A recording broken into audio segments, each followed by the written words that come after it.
Continuamos explorando el proceso migratorio de los italianos a Argentina. En esta segunda parte nos adentraremos aún más en su vida y sus diferencias. Si aún no viste la primera parte, la encontrarás visitando mi canal. Tampoco olvides suscribirte para no perderte todo el contenido. Ahora sí, continuemos. El inmigrante típico de esta etapa no es un comerciante urbano, es un agricultor que sabe trabajar la tierra. Al llegar, muchos eran derivados hacia colonias agrícolas en Santa Fe o Entre Ríos. Otros se insertaron como arrendatarios en estancias de la Pampa bonaerense. El contrato es el punto clave. No reciben tierra gratis en la mayoría de los casos, la alquilan. Al principio viven en ranchos de adobe o madera, las jornadas son largas. El clima es distinto al europeo, pero la productividad de la tierra pampeana sorprende. El trigo crece con una facilidad desconocida para muchos campesinos del sur italiano. En paralelo, las ciudades crecen. Buenos Aires se transforma aceleradamente. El conventillo se convierte en una institución urbana. No era simplemente un lugar precario, era un punto de mezcla intensa de lenguas y culturas. En el patio se mezclaban dialectos genoveses, napolitanos y sicilianos con el español rioplatense. En las colonias agrícolas santafesinas, el sistema podía ser relativamente organizado. Algunas colonias ofrecían venta en cuotas, el colono pagaba a lo largo de varios años y, si cumplía, accedía al título de propiedad. Allí se asentaron muchos piamonteses y lombardos, acostumbrados a una agricultura más intensiva, pero en amplias zonas de la Pampa bonaerense predominaba otro esquema, el arrendamiento dentro de grandes estancias. El contrato solía firmarse por 3 o 4 años. El agricultor recibía una fracción de tierra para sembrar trigo o maíz. Debía hacerse cargo de absolutamente todo: comprar semillas, adquirir arados y caballos, construir su rancho y afrontar cualquier sequía o plaga. La renta podía ser fija o un porcentaje de la cosecha. Si el precio internacional del trigo bajaba, el margen se comprimía. Si el clima fallaba, el endeudamiento era inmediato. Ahora bien, algo que a menudo no se explica: la pampa húmeda tenía una fertilidad extraordinaria. Para campesinos del sur italiano, acostumbrados a suelos más pobres y fragmentados, la productividad era impactante. El trigo crecía alto, denso. En buenos años, el rendimiento superaba ampliamente lo que conocían en Calabria o Sicilia. Eso generaba una sensación ambigua. La tierra prometía riqueza, pero la estructura contractual limitaba la apropiación plena de esa riqueza. El aislamiento era fuerte, las distancias eran enormes. Las mujeres desempeñaban un papel central, no solo en el hogar, sino en huertas, cría de aves y administración doméstica. En el mundo rural, la vida social solía organizarse alrededor de 3 espacios centrales: la iglesia, la pulpería y la escuela rural, donde los hijos aprendían español estándar y muchas veces corregían a sus padres. Ahí empezaba la transformación identitaria.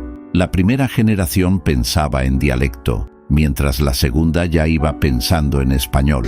En paralelo, Buenos Aires crecía a un ritmo vertiginoso. Entre 1869 y 1914, su población se multiplicó varias veces. La ciudad se expandía hacia el sur y el oeste, absorbiendo oleadas constantes. El conventillo surgió como solución improvisada al déficit habitacional, pues no eran edificios construidos para eso. Muchas veces eran antiguas casonas coloniales, subdivididas en piezas que daban a un patio común. En una misma casa podían convivir una familia genovesa, otra napolitana, una siciliana y algunos gallegos. Cada familia tenía una habitación. La cocina podía ser compartida o improvisada con braseros. El baño era común, el agua se acarreaba, pero el patio era un mundo. Ahí se discutía política italiana, se cantaban canciones napolitanas, se secaba la ropa y se amasaban tallarines los domingos. Ahí los chicos jugaban mezclando palabras italianas y españolas. Muchos inmigrantes italianos no hablaban italiano estándar, sino dialectos regionales, ya que tras la unificación de 1861, el idioma oficial aún no se había difundido ampliamente, especialmente en el sur con bajos niveles de alfabetización. Eso significa que un genovés y un siciliano podían tener dificultades reales para entenderse entre sí. Entonces, ¿qué pasaba cuando todos convivían en el mismo espacio? Se producía algo extraordinario, una simplificación espontánea. Se descartaban formas demasiado locales, se adoptaban palabras más comprensibles, se mezclaban sonidos y al mismo tiempo el español rioplatense entraba en juego como lengua puente. Culturalmente, lo más interesante es que la identidad italiana en Argentina fue inicialmente regional antes que nacional. Un genovés no se identificaba igual que un napolitano o un piamontés. Las sociedades de socorro mutuo se organizaban por región de origen.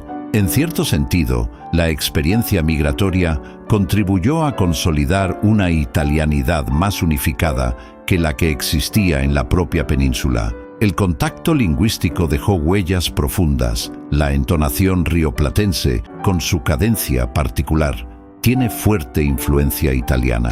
El lunfardo incorporó numerosos italianismos. La mezcla cotidiana entre español e italiano dio lugar al cocoliche, una lengua híbrida de transición que refleja el proceso de adaptación cultural. El nombre viene de un personaje teatral llamado Cocolicchio, interpretado por el actor José Podestá en el Circo Criollo.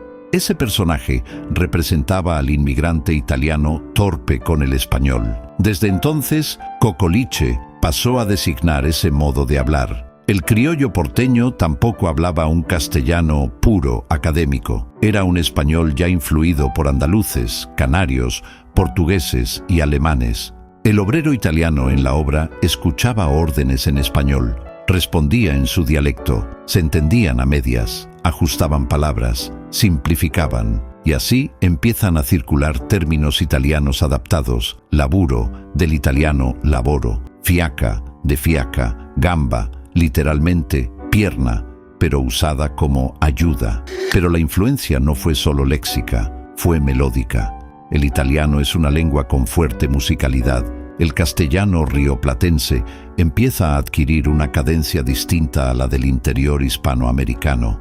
La entonación asciende al final de las frases. El ritmo se vuelve más marcado. Muchos lingüistas han señalado que la tonada porteña tiene una clara impronta itálica. No significa que el español se haya vuelto italiano, sino que absorbió patrones de entonación. Es un fenómeno muy poco común en la historia de las lenguas. Un idioma dominante que cambia su entonación y ritmo al hablar debido a la influencia de una inmigración masiva. En esto es que aparece el lunfardo. Durante mucho tiempo se lo presentó como jerga carcelaria, pero su origen es más amplio. Surge en barrios populares, en el mundo del trabajo, en el puerto, en la construcción. El lunfardo es un repertorio léxico híbrido, italiano, español, francés, portugués, pero el componente italiano es central. El investigador José Gobello, fundador de la Academia Porteña del Lunfardo, documentó cómo una enorme cantidad de términos lunfardos provienen de dialectos italianos. Lo interesante es que el lunfardo no reemplazó al español, lo enriqueció, funcionaba como código de pertenencia. En el plano político-social, la asimilación de la imagen del italiano del norte había sido muy distinta a los tanos del sur. Y es que, como dijimos más al principio del video, sus orígenes y el contexto en el que habían dejado sus tierras había sido diferente. Por un lado, los italianos del norte, que estaban compuestos por piamonteses, lombardos y lígures, y que llegaron en mayor proporción en las primeras décadas, 1860 a 1890, tenían ciertas características que influyeron en su imagen pública: mayor alfabetización, mayor experiencia agrícola y una presencia fuerte en colonias agrícolas organizadas. En estudios de Samuel L. Bailey se observa que muchos piamonteses lograron establecerse en colonias santafesinas con relativa estabilidad. En el imaginario rural pampeano, el colono gringo trabajador muchas veces tenía este perfil. No significa que fueran privilegiados legalmente, pero su inserción fue vista como más ordenada en ciertas zonas. Por otro lado, los italianos del sur, que provenían de Calabria, Sicilia y Campania, en promedio traían menos dinero en el bolsillo, no eran igual de alfabetizados y muchos se insertaron en trabajos urbanos: construcción, puerto, talleres, industria incipiente. En la prensa urbana de fines del siglo XIX y comienzos del XX, el inmigrante italiano comenzó a ser asociado en algunos artículos con el hacinamiento en conventillos, la participación en huelgas y el anarquismo, no porque todos lo fueran, sino porque el movimiento obrero urbano tenía fuerte presencia italiana. Muchos italianos del sur participaron activamente en movimientos obreros, anarquistas y socialistas. Traían consigo tradiciones de organización sindical y prensa obrera. Esto generó tensiones con el Estado argentino hacia fines del siglo XIX, cuando comenzaron las grandes huelgas urbanas. Un dato interesante que aparece en estudios de migración es que también existía jerarquización interna. Algunos italianos del norte consideraban a los del sur como menos educados. Esa tensión regional italiana se trasladó parcialmente a Argentina. Samuel Bailey analiza cómo las asociaciones regionales italianas reflejaban esa identidad diferenciada. De todos modos, en Argentina, el inmigrante italiano rápidamente accedió a ciudadanía, propiedad, comercio y participación política. La tensión fue cultural y social, no legal ni racializada en términos duros. Y con la segunda generación, esa diferencia se diluyó rápidamente. Prosiguiendo con el estilo de vida del italiano en general, la experiencia concreta era dura. El conventillo implicaba hacinamiento, enfermedades, conflictos cotidianos, pero también solidaridad y redes de ayuda. Un joven que llegaba solo dependía de paisanos para conseguir trabajo y alojamiento. Las cartas a la familia eran fundamentales. Describían oportunidades, exageraban éxitos o advertían dificultades. La decisión de quedarse o regresar no era inmediata. Se tomaba tras años de evaluación económica y emocional. Comparativamente, la experiencia argentina fue distinta a la de Brasil, donde predominó más la colonización agrícola subvencionada en plantaciones, y distinta también a Estados Unidos, donde la inserción industrial urbana fue más intensa y la segregación étnica más marcada en ciertas ciudades. En Argentina, la integración fue relativamente rápida debido al idioma similar, la religión compartida y la posibilidad real de movilidad económica en una economía en expansión. Al igual que los inmigrantes de otros orígenes, los italianos crearon una variedad de instituciones comunitarias en Buenos Aires. Por ejemplo, los italianos fundaron la Unione e Benevolenza en 1858, una asociación de socorro mutuo que ayudó a los inmigrantes necesitados con varios servicios, tales como una bolsa de trabajo,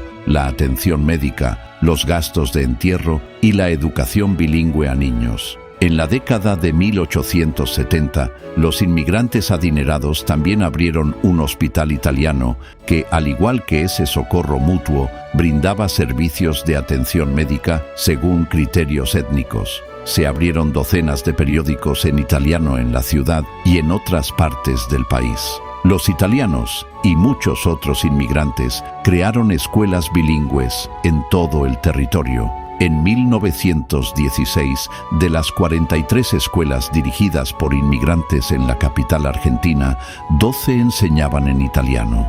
La Argentina de la segunda mitad del siglo XIX no solo crecía en producción y comercio, sino también en población. Entre 1869 y 1914, la suma de inmigrantes europeos casi duplicó la población nacional, transformando radicalmente la composición demográfica del país. La inmigración italiana en Argentina fue masiva, constituyendo el grupo más numeroso de la gran inmigración. Se estima que alrededor de 2 millones de italianos se establecieron en el país durante este periodo y que hoy en día casi el 70% de la población argentina tiene sangre italiana. Pero quizás lo más interesante de toda esta historia no está en los números, ni en política o estadísticas, sino en algo mucho más cotidiano. Está en el abuelo que gesticula cuando habla, en el apellido que todavía suena a Génova, a Nápoles o a Sicilia. Está en la entonación particular con la que hablan los porteños, porque la inmigración italiana no quedó atrapada en la historia, se volvió parte de la vida diaria. Aquel origen permanece en el idioma, en la música, en la comida, en el humor, en la forma de discutir y en la manera de contar historias.